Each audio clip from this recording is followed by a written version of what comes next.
بھائیو بزرگوں دوستوں، حال میں سارے معاشرہ کے لیے ضرورت ہے کہ اچھی فکریں ہوں، ہم ملیں کسی سے تو خندہ پیشانی سے ملیں۔ قرآن نے تو ایسی تعلیم دی ہے کہ تم جب ملاقاتیں کیا کرو نا، کسی سے ملاقات کیا کرو، ہاں وہ کوئی بھی ہو، کسی بھی مسلک اور کسی بھی دھرم کا تعلق رکھنے والا ہو۔ وَلَا تُصَعِّرْ خَدَّكَ لِلنَّاسِ، لوگوں کے لیے منہ ہاتھ چڑھا کر مت ملا کر، منہ کھلا کر کہ میں حضرت ہوں، میں بڑا ہوں، میں امیر صاحب ہوں، اور میں علاقے کا ناظم ہوں، ایسا نہیں۔ سارے معاشرے کی سارے تعمیر ہو رہی ہے، اور فرمایا وَقُولُوا لِلنَّاسِ حُسْنًا، چاہتے ہیں تو ابھی اسی وقت سبسکرائب کیجئے، پھر ملتے ہیں نیکسٹ ویڈیوز۔ تشریف لائیں اور اپنی باتیں آپ کے سامنے پیش کریں۔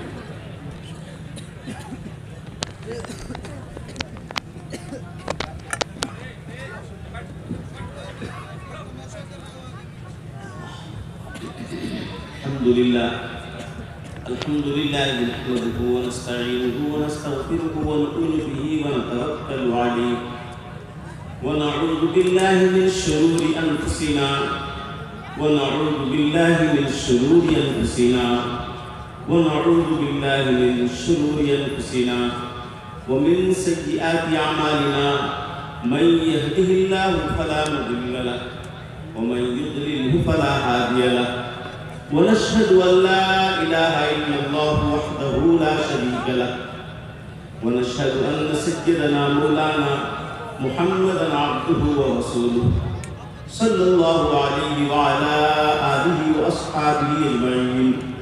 أما بعد فقد قال الله تبارك وتعالى في كلامه المجيد: أعوذ بالله من الشيطان الرجيم، بسم الله الرحمن الرحيم.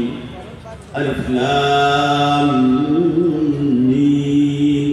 أحسب الناس أن يتركوا أن يقولوا آمنا وهم لا يفتنون. وقال الله تعالى: أم حسبتم أن تدخلوا الجنة ولما يأتكم مثل الذين خلوا من قبلكم مستهم البأساء والضراء وزلزلوا حتى يقول الرسول والذين آمنوا معه متى نصر الله ألا إن نصر الله قريب. صدق الله العظيم. رب اشرح لي صدري ويسر لي أمري واحلل عقدة من لساني يفقهوا قولي. سبحانك لا علم لنا إلا ما علمتنا إنك أنت العليم الحكيم. اللهم صل على سيد المرسلين حبيبك محمد وآله صلاة أنت لها أهل وبارك وسلم كذلك. نہ ہو مایوس ماحول سے بنا خود عقبہ اپنا، نہ ہو مایوس ماحول سے بنا خود عقبہ اپنا، دلوں میں حوصلے اور حوصلوں میں جان پیدا کر. ضرورت ہے کہ ماضی کی طرح روشن ہو مستقبل، ضرورت ہے کہ ماضی کی طرح روشن ہو مستقبل. کوئی بوزر، کوئی عثمان، کوئی خالد پیدا کر. اسی راہ پر پہ درود ہے، اسی تاجور پہ سلام ہے، جو کبھی امیر سپاہ ہے تو کبھی مجاہد عام ہے. کوئی آج تک سمجھ نہ سکا جو مصطفیٰ کا مقام ہے. کبھی بوریے پہ قیام ہے، کبھی انبیاء کا امام ہے. صلی اللہ تعالی علیہ وعلی آلہ وصحبہ اجمعین. سب سے پہلے معذرت ہے معطر محترم بزرگان علماء دین کے درمیان ایک نالائق کا اوپر بیٹھ جانا جبکہ سب کھڑے ہو کر کہہ رہے ہیں، لیکن ایک اپنی معذوری ہے. جو لوگ واقعی لائق ہوتے ہیں وہ ہر اینگل سے بول سکتے ہیں، جو نالائق ہوتے ہیں کسی حیثیت خاص کے محتاج ہوتے ہیں، جو بیٹھ کے ہی بول پائیں گے. اس لیے معذرت ہے. کسی کا اوپر بیٹھ جانا نیچے بیٹھ جانے سے مقام میں تفاوت نہیں ہوتا ہے. اوپر بیٹھنے والا بڑا ہو جائے، نیچے بیٹھنے والا چھوٹا ہو جائے، ایسے اسلام نے کوئی ایسی تعلیم نہیں دی ہے. مساوات کی جو تعلیم اسلام نے دی ہے ہم سب اسی کے ماننے والے اور متوالے ہیں.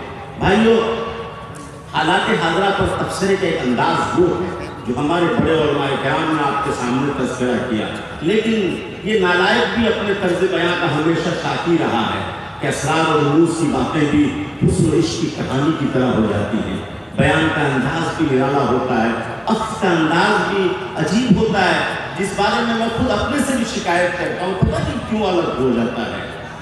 ہر ایک نے بیان کیا اپنے انداز سے موجودہ حالات میں، سب سے ہی سبق ملتا ہے، سب سے ہی ہمیں سبق ملتا ہے کہ ہاں وقت آ گیا ہے بیدار ہونے کا، وقت ہے فکر کرنے کا، وقت ہے کہ ہوش کے ناخن، اور وقت ہے کہ خواب غفلت سے بیدار ہونے کا۔ فرمایا سب کا ماحصل، سب کی تقریر اور سب کی نصیحتوں کا خلاصہ ہی نکلتا ہے۔ میں نے ایک الگ انداز اپنایا ہے، امید کہ آپ کے دل میں، ہمارے دلوں میں بات اتر جائے۔ اللہ تعالیٰ نظام کائنات جو اپنے قبضے قدرت میں اللہ نے رکھا ہے، اور دین اسلام کو دین فطرت بنایا ہے، دین فطرت بنایا ہے، اور ہر حال میں ہر فرد کے لیے، ہر حال میں ہر فرد کے لیے اللہ تعالیٰ نے رہنمائی رکھی ہے۔ اور حتیٰ کہ آگے بڑھ کر میں کہوں، دین اسلام نے صرف انسانیت کی حقوق کی حفاظت نہیں کی ہے، جانوروں تک کے حقوق کی جتنی فکر دین اسلام نے کی ہے، شاید کسی مذہب نے اتنی فکر نہیں کی ہے۔ نبی کریم وجہ کائنات جناب محمد رسول اللہ صلی اللہ علیہ وسلم نے انسانیت کو ان حالات میں جب کہ کلیجے منہ پر آ رہے ہیں، ہر طرف ناگفتہ کی حالات ہوں، جو تعلیم دی ہے قرآن میں اللہ تعالیٰ نے اپنے بندوں کو نبیوں کے ذریعے سے اور بالخصوص آقا صلی اللہ علیہ وسلم کے ذریعے سے ایسے پرخطر حالات میں جو سبق دیا ہے وہ ہمارے لیے مشعل راہ ہے۔ اس ملک کے اندر ایک زمانہ وہ تھا کہ غیر ہمارے قدموں کو چاٹا کرتے تھے۔ دنیا میں باہر سے آنے والا کوئی بھی اگر اس ملک میں کچھ دیکھنا چاہے گا، دکھانا چاہے گا، وہ ہماری آپ کی ہی نشانیاں ہیں، لیکن ہم ہی سو گئے داستان کہتے کہتے۔ آئیے دوستو، پہلو خان، تبریز اور اس جیسے مبلغین کے واقعات کو سن کر ہم ہوش کھونے لگتے ہیں اور غمزدہ ہو جاتے ہیں، فکر مند ہو جاتے ہیں۔ ہمیں معلوم ہے جب سے دنیا بنی ہے، جب تک دنیا رہے گی، سب سے بڑا لنچنگ کب ہوا، سب سے بڑی لنچنگ کیا ہوئی اور کیسے ہوئی اور کس کے ساتھ ہوئی، معلوم ہے؟ سننا چاہتے ہو؟ دھارس بنے گا، امید بنے گی، کائنات بنانے والے کے نظام کی طرف انسان متوجہ ہوگا۔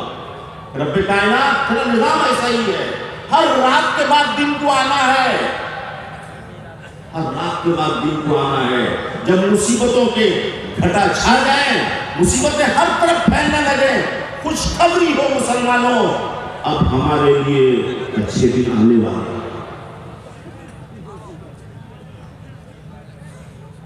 خداوندی نظام اسی طرح چل رہا ہے۔ موبلیچنگ کا سب سے خطرناک واقعہ، سب سے بڑا واقعہ، ایسی شخصیت کے ساتھ پیش آیا معلوم ہے؟ ہمہ شمہ کے ساتھ نہیں، بے نمازی کے ساتھ نہیں، بے روزہ کے ساتھ نہیں، نشہ خور کے ساتھ نہیں، بے حیائی کے کام کرنے والوں کے ساتھ نہیں، اپنے بچوں کے حقوق کو پامال کرنے والوں کے ساتھ نہیں، پڑوسیوں کے حقوق کو نہ جاننے والے کے ساتھ نہیں، بلکہ جمیل الشیم، صاحب الجود والکرم، وجہ کائنات جناب محمد رسول اللہ صلی اللہ علیہ وسلم کے ذات کی ذات اقدس کے ساتھ طائف کے میدان میں پیش آیا۔ کیسی وہ بلیچنگ تھی معلوم ہے؟ آج تبریز کے واقعے سے، آج پہلو خان کے واقعے سے بے شک ہمارا کلیجہ کھڑا کرنا بھی چاہیے، ایمان کا تقاضا ہے۔ لیکن جانتے ہو طائف کے میدان میں کافروں کی طرف سے جو لنچنگ ہوئی تھی، اس دن کون کھڑا تھا؟ رب کائنات جوش میں آ گئے، رب کائنات جوش میں آ گئے، اور فرشتوں کی جماعت گھبرا اٹھی، اجازت مانگنے لگے۔ رب کائنات آپ نے جو ہمیں طاقت دی ہے، آپ نے جو ہمیں صلاحیت دی ہے، آپ نے جو ہمیں توانائی دی ہے، وہ توانائی وہ طاقت کس روز کے لیے ہے؟ آج عرش والے تھر رہے ہیں، کپکپا رہے ہیں، کانپ رہے ہیں. آپ اجازت دیجئے لنچنگ والوں کو ریامیٹ کر دیا جائے. ہم اپنی طاقت کی استعمال کی، ہمیں اجازت دیجئے. رب کائنات سے اجازت لی جا رہی ہے. فرشتے اجازت مانگ رہے ہیں، رب کائنات کی اجازت دے رہے ہیں.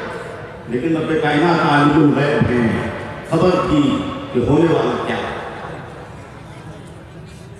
اس طائف کے میدان میں کیا واقعہ رونما ہونے والا ہے، کیا انجام ہونے والا ہے، رب کائنات کو معلوم تھا. لیکن فرشتوں کی اجازت پر رب کائنات نے کہا فرشتوں کی جماعت جاؤ جاؤ. طائف والوں کو دونوں طرف سے 30 پہاڑوں کے بیچ. لیکن ایک بات یاد رکھنا، سزا کی اجازت دی گئی ہے، سزا کے لیے تمہیں بھیجا جا رہا ہے، لیکن جانے سے پہلے میرے حبیب سے اجازت لے لینا. جانے سے پہلے میرے حبیب سے اجازت لے لینا.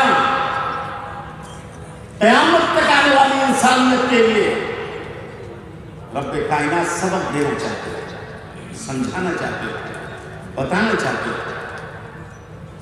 جب قوموں کی تقدیریں بدلنے والی ہوتی ہیں، رات کی پھٹا ٹوپ اندھیرے سے اجالا آنے والا ہوتا ہے، سورج کے چہرے سے نقاب کو ہٹانا ہوتا ہے. کائنات بنانے والے خدا کا نظام ہی ہے. حالات آئیں گے رہنے کے لیے نہیں، حالات آئیں گے انقلاب پیدا کرنے کا. ایسے بڑوں کو ہمارے ساتھ کھڑا کرنے کے لیے، ایسے بڑوں کو ہمیں سبق دینے کے لیے. فرمایا اللہ تعالیٰ نے اجازت دے دی، شرط لگا کر اجازت دی کہ جانے سے پہلے میرے حبیب سے اجازت دے لینا. کیا اللہ کو معلوم نہیں تھا کہ میرے حبیب کیا بولنے والے ہیں؟ کیا رب کائنات منشأ رسول سے واقف نہیں؟ فرشتے گئے اور اللہ کے حبیب صلی اللہ علیہ وسلم کی خدمت میں حاضر ہوئے اور کہاں مائیں طائف والوں کے شرارتوں کو، ظلم و زیادتی کو ہم نے دیکھا ہے کہ باپ میں کام کرنے والا کہ خیر کی طرس آ گیا اور توڑ کر پھلوں کو لا کر آقا کے سامنے پیش کرنے لگا. حالت یہ تھی کہ نبی سے چلا نہیں جاتا. قدم مبارک لہو لہان ہے، جوتی مبارک خون کی زیادتی کی وجہ سے زمین سے چپک جاتے، وہ باش اس پر بھی باز نہیں آتے، آقا گر جاتے ہیں، پھر اٹھایا جاتا ہے، پھر ستایا جاتا ہے. عرش کے فرشتوں میں دھوم مچی تھی، پہنچ گئے، سزا دینے کے لیے آقا کی خدمت میں حاضر ہوئے، اجازت مانگی. آقا صلی اللہ علیہ وسلم نے فرمایا اللہ نے حکم دیا ہے، اللہ نے تمہیں حکم دیا ہے یا میری مرضی سے سزا کی اجازت دی؟ کہا گیا اللہ نے آپ سے اجازت کا حکم دیا، اجازت دے. فرمایا اگر اللہ نے یہ کہا ہے، آپ کہا اللہ میری قوم مجھے جانتی نہیں ہے، ہم نے بتایا نہیں ہے اب تک مکمل، میری قوم ابھی مجھے جان نہیں سکی ہے. اگر یہ نہیں سمجھے تو آنے والی ان کی نسل سمجھدار ہوگی. اس لیے اللہ تو معاف کر دے، میں بھی انہیں معاف کرتا ہوں. آج ملک ہندوستان میں بسنے والوں اسی طائف کے میدان کی قربانیوں کا نتیجہ ہے، اور اس میں کوئی شک نہیں. پوری کائنات پر اس وقت نظر کرو، دین کا جو فہم اللہ تعالیٰ نے اس ملک میں رکھا ہے، جو سمجھ قرآن و حدیث کی اس ملک والوں نے اس ملک والوں نے سمجھا ہے، شاید اس ناتواں نالائق کے ذہن میں پوری دنیا میں کوئی ایسا ملک نہیں ہوگا جو دین کی محنت کی سطح جیسی ملک ہندوستان میں. واقعی یہ لگتا ہے اللہ طائف کو واقعے کو واپس لا کر ہندوستان میں پھر دوبارہ طائف کا واقعہ پیش فرما کر اس ملک کی ہدایت کا فیصلہ کرنے والا ہے. اس لیے ہم بہتر کل بننا چاہتے ہیں.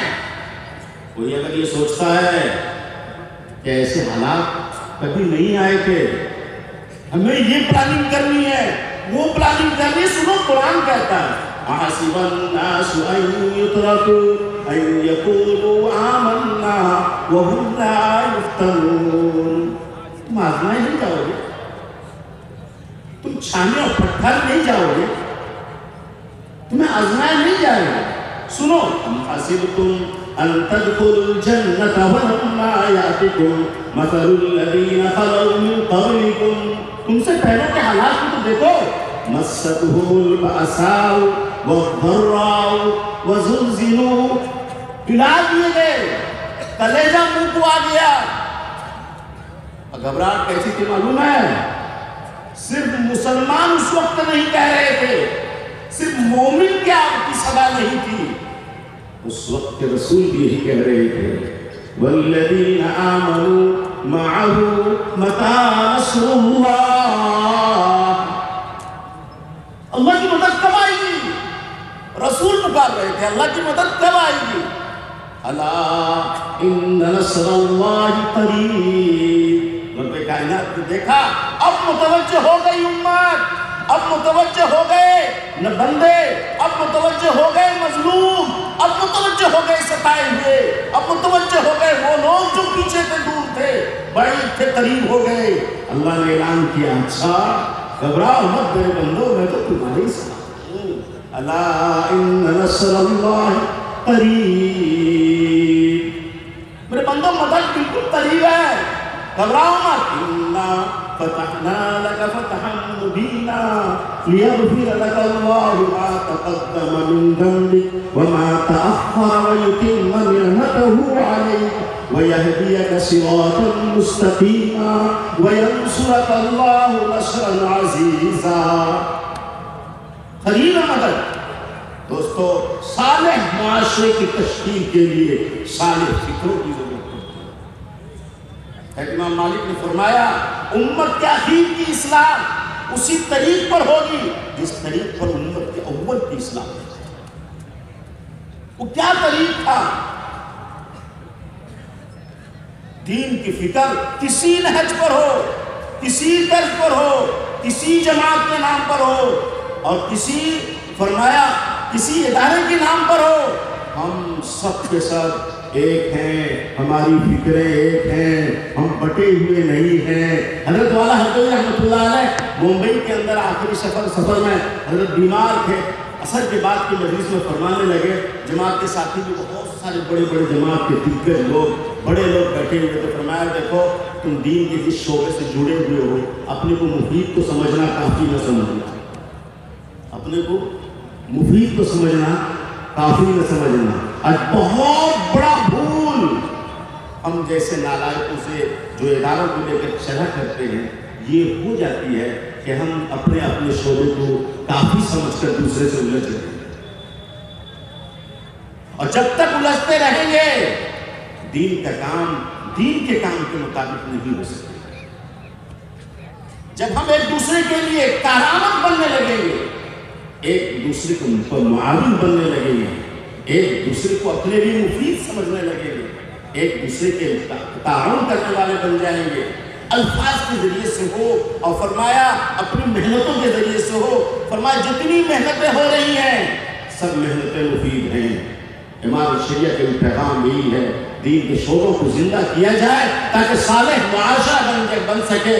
وقت کافی درکار ان باتوں کو بیان کرنے کے لیے، لیکن چھوٹا اپنے طرز بیان کا ہمیشہ شاکی رہا ہے، ادھر ادھر کی بولیاں نکل جاتی ہیں، بڑے بڑے لوگ موجود ہیں جن کی زبانوں سے پتہ نہیں کس کے دل میں کیا بات بھر کر جائے، سوچ کر آیا تھا کچھ سنا ہوا لیکن نکل کچھ گیا۔